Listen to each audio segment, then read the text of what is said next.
গত মঙ্গলবার সন্ধ্যায় বড়বাজারের একটি ছতলা হোটেলে ভয়াবহ অগ্নিকাণ্ডের ঘটনা ঘটে। আগুন থেকে বাঁচতে লাফ দিয়ে মৃত্যু হয় একজনের।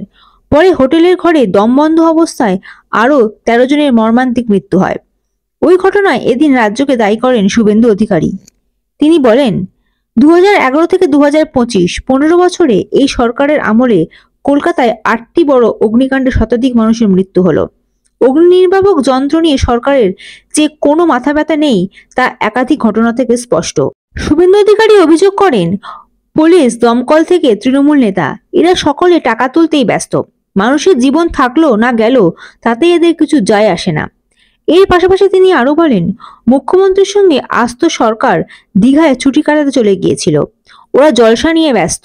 দমকলের হাইড্রোলিক ল্যাডারও ছিল না। দ্রুত উদ্ধার কার্য শুরু করলে প্রাণহানির সংখ্যা অনেক কমানো যেত।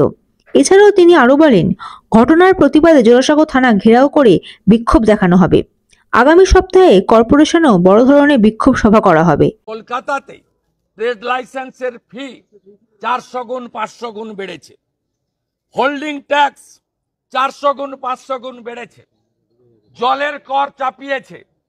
কিন্তু মানুষের পরিষেবা যে কলকাতা থেকে এত রেভিনিউ কর্পোরেশন বা রাজ্য সরকার আর্ন করে, সেই কলকাতা বা বড়বাজার যেখানে শয়ে শয়ে কোটি টাকার বাণিজ্য হয়, একটি অর্থকরী জায়গা, বহু লোকের প্রত্যক্ষ পরোক্ষ কর্মসংস্থান হয়, সেখানে প্রত্যেকটা বিল্ডিং প্রায় হোটেল বা ইত্যাদি যৌতুকগৃহ বানিয়ে রেখে আজকে পশ্চিম বাংলায় কাজের জন্য, আত্মীয়র সঙ্গে দেখা করার জন্য, চিকিৎসার জন্য আসা 14টি মানুষকে নিথর দেহ তার বাড়ির লোককে নিয়ে যেতে হলো।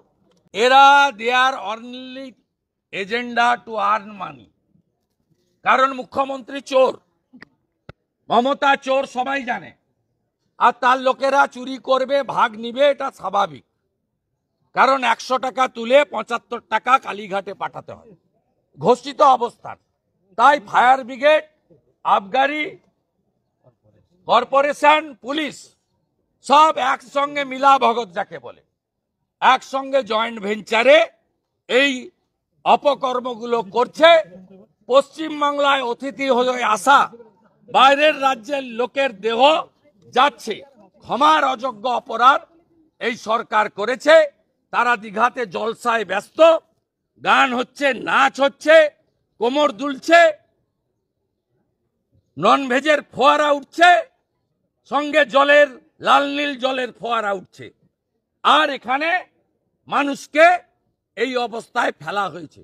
আমরা ভারতীয় জনতা পার্টি রাজ্যের মেন এবং প্রিন্সিপাল অপোজিশন, আমরা এর বিরুদ্ধে প্রতিবাদ করব। আমি জেলা সভাপতি তমগ্ন ঘোষকে পরামর্শ দিয়েছি অবিলম্বে জোড়াসাঁকো থানা ঘেরাও করে বিক্ষোভ দেখাতে, এবং আগামী সপ্তাহে কর্পোরেশনেও বড় ধরনের বিক্ষোভের আয়োজন করতে, সেখানে রাজ্য স্তরের নেতৃত্বকে তারা ডাকলে আমরাও তাদের সঙ্গে শরিক হব, এবং বিধায়করাও বা অন্যান্য নেতারাও তাদের সঙ্গে শরিক হয়ে আমরা 2011 থেকে আজ 25 সাল 8টা বড় major fire, hundreds of innocent life loss, এর বিরুদ্ধে আমরা আজ চুপ করে থাকতে পারি না। আমরা প্রতিবাদ চালিয়ে যাব। Bureau report, ND Bangla news. সবার আগে সব খবর, সঠিক খবর পেতে ফেসবুক পেজটি ফলো করে এবং ইউটিউব চ্যানেলটি সাবস্ক্রাইব করে রাখুন আর শেয়ার করতে ভুলবেন না।